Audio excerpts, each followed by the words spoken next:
नमस्कार साथियों, स्वागत आप सभी का YouTube के online platform flight for future में। और मैं हूं आपके साथ Suresh Kumar Rao, second grade science teacher.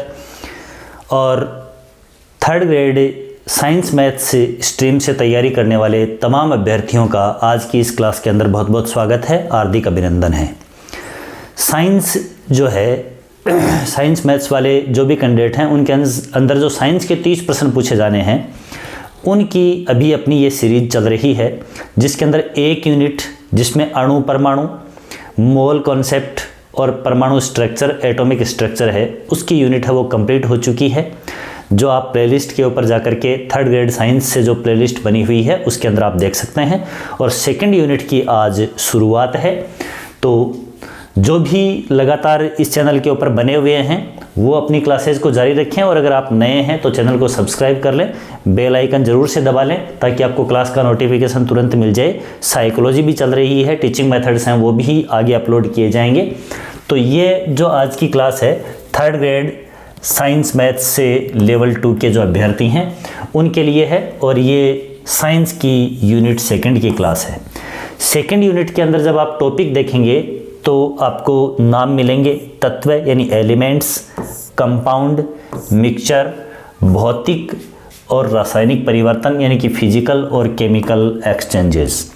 ये टॉपिक आपको सेकेंड यूनिट के अंदर लिखे हुए मिलेंगे।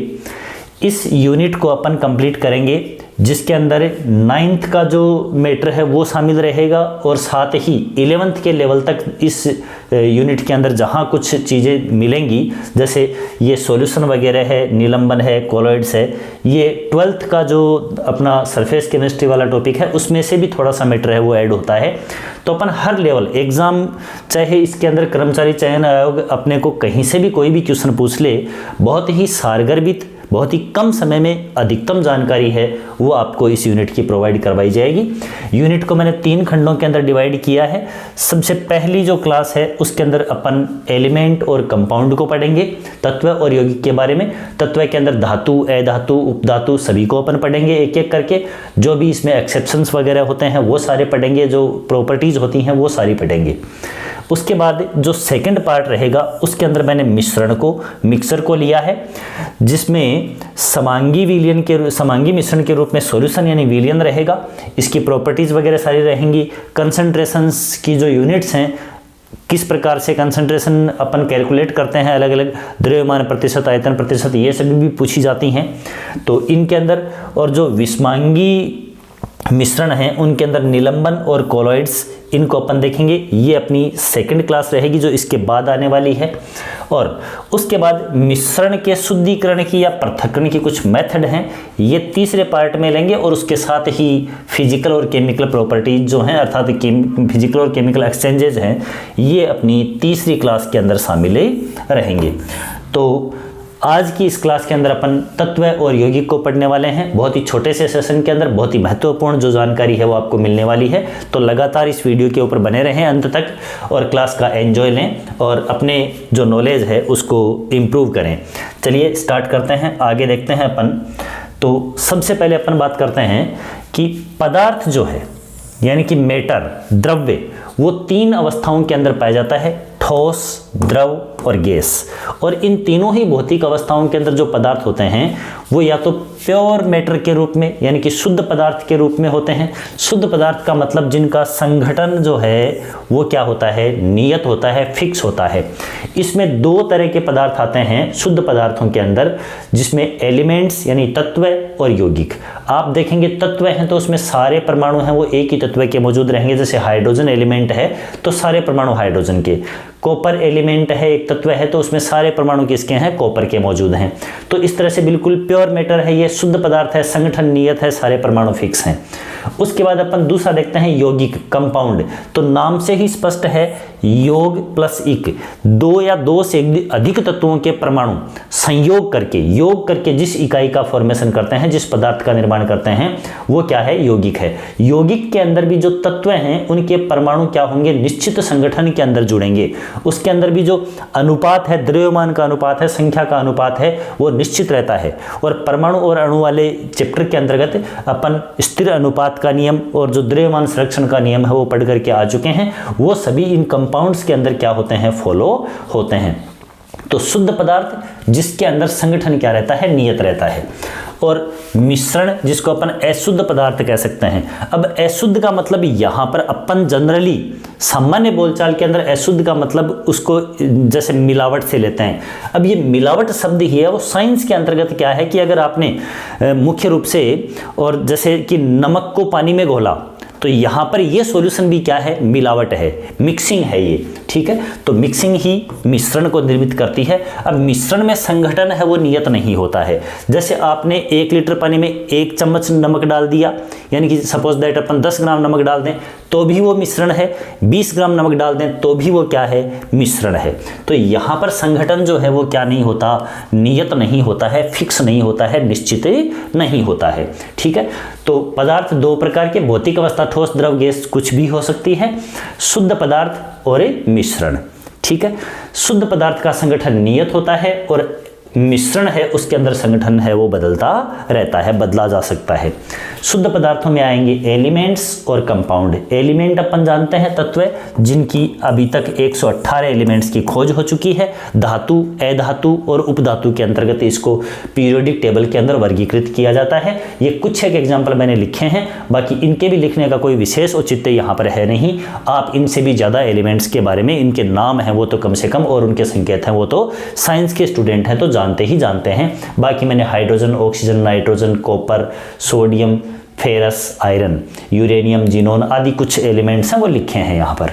उसके बाद कंपाउंड्स हैं, यौगिक हैं, तो जैसे यहाँ पर जल का H2O formula, carbon dioxide CO2, NaCl साधारण नमक, NH4Cl अमोनियम क्लोराइड, CaOCl2 विरंजक चूर्ण का, ठीक है, फॉर्मूला होता है। तो ये कुछ एक फॉर्मूले मैंने यहाँ पर लिखे हैं, बाकी असंख्य कंपाउंड हैं वो अपने को केमिस्ट्री के अंदर मिलते हैं और उन फॉर्मूलाज को अपन आगे जो भी चैप्टर्स हैं, अदर यूनिट्स हैं, उसमें काफ़ी सारे कंपाउंड अपन पढ़ेंगे, जो रासायनिक अभिक्रियाएं पढ़ेंगे, उनके अंदर खूब यौगिक पढ़ेंगे। तो ये एग्जाम्पल हैं वो भी यहाँ पर केवल सैंपल के तौर पर रखे गए हैं, बाकी खूब सारे एग्जाम्पल अपन पढ़ने वाले हैं। अब बात करते हैं मिश्रण।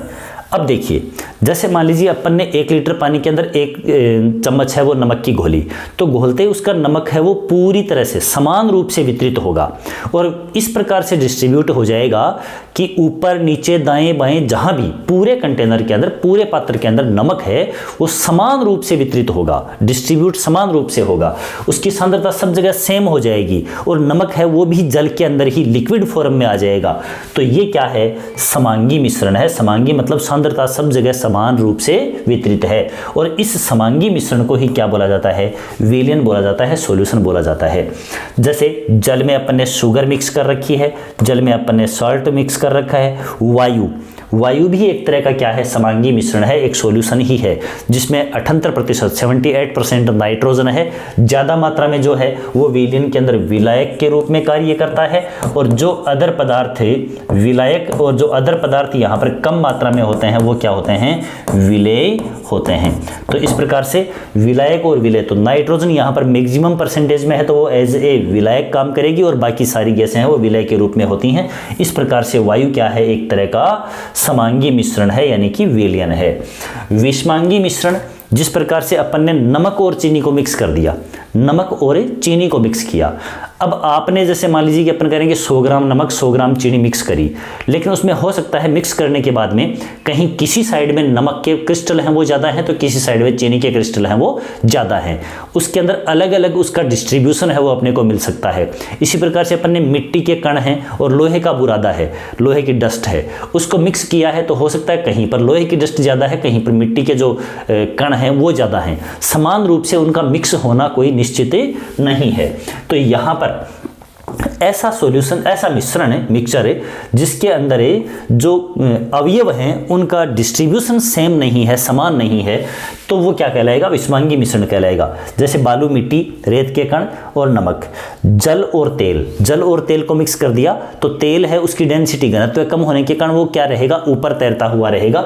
मिक्सर है वो क्या नहीं बनेगा, होमोजीनस नहीं बनेगा, जबकि ये हेटेरोजीनस होगा, यानी कि मुख्य रूप से विषमांगी बनेगा। रेत और लोहे का बुरादा, आयरन डस्ट है उसको आप मिक्स करोगे समान रूप से मिक्स नहीं होगी। तो ये कुछ एग्जाम्पल के दृष्टि से और अपन तत्व यौगिक समांगी मिश्रण विषमांगी मिश्रण को बहुत अच्छी तरह से यहाँ पर क्लियर कर चुके हैं। अब इन एग्जाम्पल से अपन क्या आएंगे, इनकी प्रॉपर्टीज के ऊपर आएंगे, तो बहुत अच्छे से ये चीज समझ में आएगी। आगे देखिएगा क्या है, एक एक करके सभी को अपन पढ़ेंगे। तत्व, और ये जरूर ध्यान में रखें कि आज की इस क्लास के अंदर अपन यहाँ से जो तत्व और यौगिक हैं इनको पढ़ने वाले हैं, उसके बाद में अपन मिक्सचर को देखेंगे और उसके बाद में मिक्सचर के अंदर पूरा का पूरा ये देख लेंगे, ठीक है, जिसमें विलीन भी आ जाएगा। विषमांगी मिश्रण के अंतर्गत अपना जो कोलॉइड्स हैं और निलंबन हैं वो सारे आ जाएंगे, वो अगली क्लास के अंदर होंगे। और फिर थर्ड क्लास जो अपनी होगी इसके अंदर तीसरा जो वीडियो बनेगा उसके अंदर मिश्रण को सेपरेट करने के मेथड्स पढ़ेंगे और भौतिक रासायनिक परिवर्तन पढ़ेंगे। तो आज की क्लास में अपने क्या रहेंगे, यौगिक और तत्व रहने वाले हैं। चलिए बात करते हैं अपन सबसे पहले एलिमेंट्स यानी कि तत्व की। तो एलिमेंट या तत्व ये शब्द जो है, तत्व शब्द है, उसका प्रयोग सबसे पहले किसने किया था, रॉबर्ट बॉयल ने किया था। तो ये एक सामान्य सी जानकारी है, ध्यान में रखें। रॉबर्ट बॉयल तत्व शब्द देने वाले क्या थे, वैज्ञानिक थे। अब तत्व की परिभाषा जो सबसे पहले दी गई वो किसके द्वारा दी गई, एंटोनी एल लेवोइजियर के द्वारा या लेवोइजियर के द्वारा दी गई। और क्या डेफिनेशन थी जो आप जानते हैं, तत्व यानी कि परमाणु, ठीक है, यानी कि मुख्य रूप से अपन ऐसा कह सकते हैं कि जो सबसे छोटी सूक्ष्मतम इकाई है जो क्या करती है, किसी भी पदार्थ के निर्माण के अंदर भाग लेती है, वही क्या है, तत्व है। तो तत्व पदार्थ का वह मूल रूप है, फंडामेंटल ये क्या है, इकाई है, स्पीसीज है, जिसे रासायनिक अभिक्रिया द्वारा अन्य सरल पदार्थों में विभाजित नहीं किया जा सकता। यही डेफिनेशन है वो इनडायरेक्ट रूप से अपन परमाणु की भी देते हैं कि प्रकृति का सूक्ष्मतम अविभाज्य कण है वो क्या कहलाता है, तत्व कहलाता है। तो तत्वों के ही तो परमाणु होते हैं, ठीक है। एलिमेंट्स जैसे हाइड्रोजन अपन ने नाम बोला, तो हाइड्रोजन एक उसका हाइड्रोजन क्या है, एक तत्व है। और अपन कहेंगे कि हाइड्रोजन के जैसे अपन ने कहा ये H2, तो इसके अंदर ये H2 हाइड्रोजन अणु है और उसमें कितने परमाणु हैं, हाइड्रोजन तत्व के 2 परमाणु मौजूद हैं, ठीक है। तो इस तरह से अपन कहेंगे सरलतम इकाई है वो क्या होती है, तत्व होती है, और इसको और ज्यादा भागों में विभाजित नहीं किया जा सकता। या फिर अपन कह सकते हैं कि एक ही प्रकार के परमाणु, जैसे ये हाइड्रोजन ये हीलियम, या परमाणु समूह है जैसे ये नाइट्रोजन ये ऑक्सीजन ये ओजोन, तो ये भी क्या है, नाइट्रोजन तत्व के 2 परमाणु मिल गए तो एक अणु बन गया, ऑक्सीजन के 2 परमाणु मिल गए तो ये क्या बन गया, ऑक्सीजन का एक अणु बन गया। इनको अपन तत्वों के अंदर ही लेंगे, परमाणु और जो अणु समपरमाणवीय है, समपरमाणवीय अणुओं को अपन तत्वों की फॉर्म के रूप में ही मानेंगे, क्योंकि यौगिक तो कब होगा, यौगिक तब होगा जब 2 तत्वों के परमाणु आपस में जुड़ेंगे। फॉर एग्जांपल H2O, इसको अपन यौगिक कहेंगे, NH3 इसको अपन यौगिक कहेंगे, क्योंकि यहां पर अलग अलग एलिमेंट के जो परमाणु हैं, एटम्स हैं, उनका संयोग हुआ है, उनका संगठन हुआ है, तो ये तो कंपाउंड है। लेकिन O3 है, इसको आप जब एलिमेंट भी नहीं कह रहे हो, तत्व नहीं कह रहे हो और कंपाउंड भी नहीं कह रहे हो, तो फिर ये क्या है, इसका मतलब परमाणु और अणु जो है समपरमाणवीय अणु वो क्या होंगे, तत्वों की ही फॉर्म होगी। अर्थात एक ही प्रकार के परमाणु या परमाणु समूह है यानी कि समपरमाणवीय अणु, वो क्या कहलाते हैं, तत्व कहलाते हैं। और बिल्कुल ये NCERT की लैंग्वेज के अकॉर्डिंग यही क्या आती है, एलिमेंट्स की डेफिनेशन होती है। तो ये रही अपनी तत्व की परिभाषा, शब्द रॉबर्ट बॉयल ने और परिभाषा लेवोइजियर ने, जिन्होंने कहा कि मूल रूप और जो सरलतम प्रक्रिया के अंदर जो अभिक्रिया में भाग लेता है विभाजित तो और ज्यादा नहीं किया जा सकता, वही क्या कहलाते हैं, परमाणु या फिर जो तत्वों के परमाणु या अणु होते हैं। अब अपन बात करते हैं आगे। तो देखिएगा तत्व हैं वो अब तक खोजे जा चुके हैं पीरियोडिक टेबल के अंदर, कितने, 118। और इन 118 तत्वों को 3 भागों के अंदर क्या किया जाता है, डिवाइड किया जाता है, क्लासिफाइड किया जाता है, वर्गीकृत किया जाता है। और वो तीनों पार्ट कौन कौन से हैं तत्वों के, 118 एलिमेंट्स किस किस पार्ट में हैं। तो सबसे पहले है मेटल यानी कि धातु, और दूसरे हैं अधातु नॉन मेटल, और तीसरे हैं सब मेटल यानी कि उपधातु, ठीक है। अब धातु की परिभाषा सीधी सीधी यही होती है कि वे तत्व जो इलेक्ट्रॉन त्याग कर धनायन बनाते हैं, पॉजिटिव आयन बनाते हैं, वो क्या कहलाते हैं, धातु कहलाते हैं। जस्ट इसके अपोजिट जो इलेक्ट्रॉन ग्रहण करके ऋणायन बनाते हैं वो क्या कहलाते हैं, अधातु कहलाते हैं। और इनकी दोनों का जो मिक्स रूप, मिला जुला रूप है, धातु एवं अधातुओं के मध्यवर्ती गुण दर्शाने वाले जो भी एलिमेंट हैं वो क्या कहलाते हैं, उपधातु कहलाते हैं।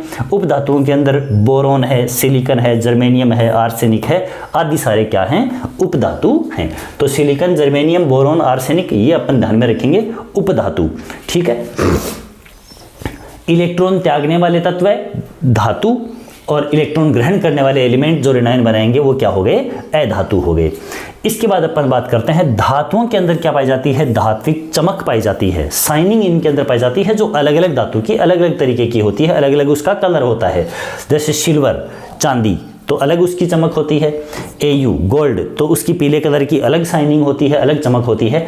तो इनमें धात्विक चमक पाई जाती है, जबकि यहाँ पर धात्विक चमक है वो नहीं पाई जाती है, यानी कि इनके अंदर शाइनिंग नहीं होती है। धातु जो हैं वो इलेक्ट्रॉन जो है उनकी सहायता से क्या करते हैं, इलेक्ट्रॉन का फ्लो होता है, तो विद्युत धारा है उसका भी फ्लो होता है। तो इनके अंदर हीट एंड इलेक्ट्रिसिटी, यानी कि मुख्य रूप से अपन कहें ताप और विद्युत के ये क्या होते हैं, सुचालक होते हैं, जो धातु है वो। जबकि अधातु मुख्य रूप से क्या होते हैं, कुचालक होते हैं। अधातुओं के अंदर अपन बात करें तो कार्बन एक अधातु है, और कार्बन का ही एक अपर रूप है ग्रेफाइट। कार्बन का ही एक अपर रूप क्या है, ग्रेफाइट। ये विद्युत का क्या होता है, सुचालक होता है। ये विद्युत का क्या होता है, कंडक्टर होता है, यानी कि सुचालक होता है। तो ये चीज ध्यान में रखें, अधातुओं में कार्बन का अपर रूप ग्रेफाइट ये विद्युत का सुचालक होता है, बाकी अधातुएं क्या होती हैं, कुचालक होती हैं। फिर अपन बात करते हैं तन्यता, यानी इनको खींच करके क्या बनाया जा सकता है, तार बनाया जा सकता है। तन्यता मतलब इनका तार बनाया जा सकता है, जबकि जो अधातुएं होती हैं उनको अपन खींच नहीं सकते हैं, खींचेंगे भंगुरता का गुण है वो इनके अंदर पाया जाता है, ये टूट जाती हैं। आघात वर्धनीयता, तो चोट मारेंगे तो ये फैलेंगे। आघात वर्धनीयता, आघात करने पर फैलना। तो पीट कर इनसे क्या बनाई जा सकती है, चादर बनाई जा सकती है, तार बनाया जा सकता है। जैसे लोहा है, सोना चांदी है, कॉपर है, एल्यूमिनियम है, सबके तार अपन देखते हैं। आघात वर्धनीयता, लोहे की चादर वगैरह अपन देखते हैं, तो पीट कर चादर भी इनकी बनाई जा सकती है, जबकि इनमें ऐसा कुछ नहीं होता। यहाँ पर प्रतिध्वनिक गुण, यानी कि धातु है उसके ऊपर आप अगर चोट मारेंगे तो क्या बनेगी, जैसे घंटियां हैं तो वो धातु की बनाई जाती हैं। क्यों, क्योंकि जब उसके ऊपर चोट मारी जाएगी तो उसके अंदर क्या होगी, ध्वनि उत्पन्न होगी। ध्वनिक गुण या प्रतिध्वनि का गुण है वो इनके अंदर उपस्थित होता है, जबकि अधातुओं में ऐसा कोई प्रॉपर्टी नहीं पाई जाती। मुख्य रूप से देखा जाए तो आगे देखिएगा, धातुएं हैं उनकी भौतिक अवस्था मोस्टली क्या होती है, ठोस होती है, सॉलिड स्टेट में होती हैं धातुएं जो होती हैं। लेकिन कुछ धातुएं जैसे पारा है, मरकरी, ये कमरे के ताप के ऊपर क्या होती है, द्रव अवस्था के अंदर पाया जाता है। कमरे के ताप पर रूम टेम्परेचर मुख्य रूप से नेचुरल टेम्परेचर के अकॉर्डिंग 25 डिग्री सेंटीग्रेड या 298 केल्विन मानेंगे अपन, और उस टेम्परेचर के ऊपर पारा है वो क्या होता है, लिक्विड फॉर्म में होता है। सोडियम और पोटेशियम ऐसी धातुएं हैं जो चाकू से काटी जा सकती हैं, काटते हैं, यानी कि ये क्या होती हैं, नरम होती हैं और बहुत एक्टिव भी होती हैं, जो कि क्या कर लेती हैं, मुख्य रूप से पानी के अंदर भी आग पकड़ लेती हैं। और इसीलिए इन धातुओं को किसके अंदर, केरोसिन के अंदर, यानी मिट्टी के तेल के अंदर क्या रखा जाता है, सुरक्षित रखा जाता है। गैलियम और caesium, Ga gallium, Cs caesium, ये ऐसी धातुएं हैं जो मुख्य रूप से तो क्या है, नॉर्मली टेम्परेचर के ऊपर तो सॉलिड स्टेट में है, लेकिन हथेली पर रखने पर, अब मानव शरीर है उसका टेम्परेचर लगभग 37 डिग्री सेंटीग्रेड, तो उस टेम्परेचर के ऊपर ये क्या हो जाती हैं, पिघले जाती हैं। तो ये क्वेश्चन पूछा जा सकता है कि इनमें से कौन सी धातु हथेली के ऊपर रखने पर पिघल जाती है। इन गैलियम सीजियम में से कोई एक ऑप्शन दे दिया, चाकू से काटा जा सकता है, सोडियम का एक ऑप्शन दे दिया, पोटेशियम का दे दिया, अन्य लोहा, सोना, चांदी ऐसे कुछ धातुएं दे दी तो इनको चाकू से काटा जा सकता है, मतलब ये नरम होती हैं। पारा एक ऐसी धातु है जो कमरे के ताप पर क्या है, लिक्विड फॉर्म के अंदर पाई जाती है। अधातुएं हैं वो मुख्य रूप से ठोस, द्रव और गैस तीनों ही भौतिक अवस्था के अंदर पाई जाती हैं। ब्रोमीन एक ऐसी अधातु है जो द्रव अवस्था के अंदर पाई जाती है। ब्रोमीन हेलोजन्स के अंदर किस अवस्था में, द्रव अवस्था में। बाकी फ्लोरीन, क्लोरीन वगैरह हैं वो क्या होती हैं, गैसीय अवस्था में होती हैं। फिर कुछ ये इंपॉर्टेंट जानकारी ध्यान में रखें, जो 118 एलिमेंट है उनमें से 92 तत्व ऐसे हैं जो प्राकृतिक रूप से भूगर्भ से प्राप्त किए गए हैं, खोजे गए हैं, जबकि शेष जो तत्व हैं वो तत्व कृत्रिम हैं या फिर अपन क्या कह सकते हैं, ये मानव निर्मित हैं। क्या है? मानव निर्मित हैं। जबकि 92 एलिमेंट क्या हैं? नेचुरल है। टोटल जो 118 एलिमेंट हैं उनमें से 11 तत्व जो हैं वो किस अवस्था में पाए जाते हैं? गैसीय अवस्था के अंदर पाए जाते हैं। तो ये नंबर कई बार पूछ लिया जाता है कि कितने एलिमेंट हैं जो गैस अवस्था के अंदर है, तो 11 तत्व हैं वो गैसीय अवस्था में हैं। अलग अलग जो अक्रिय गैसें हैं वो गैसीय अवस्था में हैं, हाइड्रोजन है, ऑक्सीजन है, नाइट्रोजन है, इस प्रकार के तत्व भी क्या हैं? गैसीय अवस्था के अंदर हैं। धातु हैं जो लगभग क्या हैं? आवर्त सारणी के अंदर बाईं ओर दर्शाई गई हैं, जो इलेक्ट्रॉन त्याग कर धनायन बनाती हैं। तो आवर्त सारणी में धातुएं बाईं तरफ और जो अधातुएं हैं वो दाईं तरफ रखे गए हैं, यानी ये पीरियोडिक टेबल है। तो इस साइड में जो है सारे के सारे जो वर्ग वगैरह हैं उसके, उनमें धातुएं हैं, जिसमें मुख्य रूप से एस ब्लॉक और पी ब्लॉक आता है, एफ ब्लॉक भी आता है। S block, D block, sorry P block नहीं, एस ब्लॉक, डी ब्लॉक और उनके बीच में एफ ब्लॉक, जो नीचे अलग लेंथेनाइड एक्टिनाइड सीरीज दर्शाई गई हैं, वो सभी क्या है? धातुएं हैं। एस ब्लॉक के अंदर धातुएं आती हैं, जो डी ब्लॉक है उसमें धातुएं आती हैं और जो एफ ब्लॉक है उसमें भी धातुएं आती हैं। पी ब्लॉक जो यहाँ बसता है, 6 वर्ग बसते हैं लास्ट में 13 से लेकर 18 तक। पी ब्लॉक के अंदर और क्या होता है? हीलियम है, वो एस ब्लॉक का ही एलिमेंट है, उसको छोड़कर पी ब्लॉक के एलिमेंट है। तो पी ब्लॉक में एक यूं ऐसे क्रॉस लाइन चलती है, इस क्रॉस लाइन के ऊपर आने वाले उपधातु होते हैं। इसके बाईं साइड में सारे के सारे धातु और इधर जो दाईं साइड है उसमें क्या होते हैं? अधातु रखे जाते हैं। ठीक है, तो इस प्रकार से ये अपने धातु और अधातु, बाईं तरफ धातु और दाईं तरफ ही अधातु। अब बात करते हैं अपन धातु, अधातु, उपधातु की सारी अपनी बात हुई। आगे अपन देखते हैं तो देखिए क्या रहता है? यौगिक यानी कि कंपाउंड। यौगिक, तो यौगिक क्या है? 2 या 2 से अधिक तत्वों के परमाणु एक निश्चित अनुपात में संयोग करते हैं। निश्चित अनुपात या स्थिर अनुपात का नियम यहां पर फॉलो होता है। संयोग करके जिस पदार्थ का निर्माण करते हैं उस पदार्थ को क्या कहेंगे? यौगिक कहेंगे, कंपाउंड कहेंगे। जैसे जल, अब जल के अंदर हाइड्रोजन के 2 परमाणु और ऑक्सीजन का 1 परमाणु, तो ये इसी अनुपात में संख्यात्मक रूप से 2:1 के अंदर परमाणु जुड़ेंगे तो ही क्या बनेगा? जल बनेगा। तो निश्चित अनुपात में जुड़ेंगे। यहां संयोग हो रहा है, संयोग से बनने वाले पदार्थ क्या है? यौगिक हैं। अमोनिया, तो NH3, ठीक है, तो 1:3 के संख्या के अंदर जब जुड़ेंगे ये तो ही क्या बनेगी? अमोनिया बनेगी। द्रव्यमान की बात करते हैं तो नाइट्रोजन का 14 होता है, हाइड्रोजन का 1-1 करके 3 हो गया, तो 14:3 के द्रव्यमान में जुड़ेंगे तो ही नाइट्रोजन और हाइड्रोजन 14:3 में जुड़ेंगे द्रव्यमान के अकॉर्डिंग तो ही अमोनिया बनेगी। कार्बन डाइऑक्साइड CO2, 1 कार्बन परमाणु 2 ऑक्सीजन परमाणु। HCl, 1 हाइड्रोजन परमाणु 1 क्लोरीन परमाणु 1:1 के अंदर जुड़ेंगे। द्रव्यमान की बात करें तो 1:35.5 में जुड़ेंगे। हाइड्रोजन का 1 और क्लोरीन का 35.5 इस द्रव्यमान में जुड़ेंगे तो ही हाइड्रोक्लोरिक अम्ल है वो बनेगा। तो इसमें क्या है? इनमें संगठन है वो सदैव क्या रहता है? स्थायी रहता है। ठीक है, नियत रहता है। नए यौगिक जो हैं उसके गुण अवयवी तत्वों से भिन्न होते हैं। जैसे कार्बन डाइऑक्साइड है तो कार्बन की अलग प्रॉपर्टीज थी, ऑक्सीजन परमाणु की अलग प्रॉपर्टीज थी और ये आपस में जुड़ी, तो जुड़ने से जो कार्बन डाइऑक्साइड बना उसके गुण फिर से अलग होंगे। अपने अवयवी तत्वों के जैसे गुण इनमें नहीं होंगे, जबकि मिश्रण में अपने अवयवी यौगिक जो हैं उनके गुण पाए जाएंगे। जैसे आपने नमक को पानी में घोला तो उसमें नमक का टेस्ट भी रहेगा और उसके अंदर पानी के गुण हैं वो भी मौजूद रहेंगे। मिश्रण में अपने अवयवी घटकों के गुण पाए जाते हैं, जबकि यौगिक में तो नया ही पदार्थ बनता है, नया पदार्थ होता है संयोग से बनने वाला, तो उसमें गुण भी नए होते हैं यानी कि भिन्न होते हैं। इनके घटकों को रासायनिक विधियों या फिर विद्युत अपघटन द्वारा ही, जैसे जल को वापस हाइड्रोजन और ऑक्सीजन में विभक्त करना है तो विद्युत अपघटन विधि द्वारा एनोड कैथोड पर अपन उसको डिवाइड करके ऑक्सीजन हाइड्रोजन प्राप्त कर सकते हैं।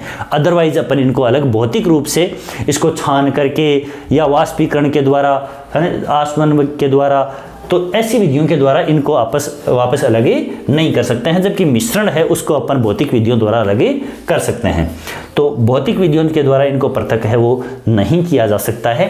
तो इस प्रकार से ये यौगिक एग्जाम्पल मैंने यहाँ पर ये कुछ लिखे हैं, बाकी यौगिकों के एग्जाम्पल जितने अपन केमिस्ट्री पढ़ते हैं जहाँ देखते हैं वहाँ सभी क्या हैं? यौगिक ही हैं। एल्कोहल वगैरह हैं, ठीक है। जितने भी एल्डिहाइड, कीटोन, कार्बोक्सिलिक एसिड सभी क्या हैं, कंपाउंड ही हैं। साधारण रूप से अकार्बनिक यौगिक जो भी अपन देखते हैं, धावन सोडा है, ठीक है, साधारण नमक है, सोडियम बाइकार्बोनेट है, ठीक है, और भी जैसे पीओपी वगैरह है, जिप्सम वगैरह है, सारे जितने के जितने अपन जो देखते हैं इनऑर्गेनिक कंपाउंड देखते हैं, सारे के सारे किस में आएंगे, यौगिकों के अंतर्गत ही आएंगे। तो इस प्रकार की ये अपनी तत्व और यौगिक, जिसके अंदर अपने तत्वों को देखा, अलग अलग धातु और अधातु और उपधातु 3 प्रकार के तत्व थे, और ये यौगिक, इनकी अपनी आज की क्लास है वो यहीं पर कंप्लीट होती है। बहुत ही छोटी सी सारगर्भित क्लास, और उसके बाद में अपन अगली क्लास के अंदर मुख्य रूप से देखेंगे। तो अगली क्लास के अंदर अपना क्या रहेगा, जो मिश्रण है, मिक्सचर है, वो रहेगा। उसकी बात अपन अगले सेशन के अंदर ही करेंगे। तो इन छोटे छोटे टुकड़ों में ही, छोटे छोटे स्टेप से ही, और बहुत ही कम दिनों के अंदर साइंस है वो कंप्लीट हो जाएगी, और साथ साथ में साइकोलॉजी है वो चल ही रही है। तो लगातार आप बिना रुके, बिना थके और देखते रहें, बूंद बूंद से घड़ा भरता है। आपको यूँ लगता है कि छोटी क्लास से ये सेशन कब पूरा होगा, बहुत जल्दी पूरा हो जाएगा, जो साथ साथ पढ़ेंगे उनके लिए। तो ठीक है, टुकड़ों में बांट करके किसी भी चीज़ को अपना कर चलते हैं तो जो मंजिल है वो बहुत आसान हो जाती है। बिना किसी बर्डन के पढ़ें, बस कंटिन्यू अपने लक्ष्य की ओर बढ़ते रहें, कदम बढ़ाते रहें, और सफलता है वो निश्चित तौर पर मिलेगी। इन्हीं उम्मीदों के साथ में फिर से मिलते हैं। वीडियो के ऊपर जुड़े रहने के लिए आपका बहुत बहुत धन्यवाद, बहुत बहुत शुक्रिया।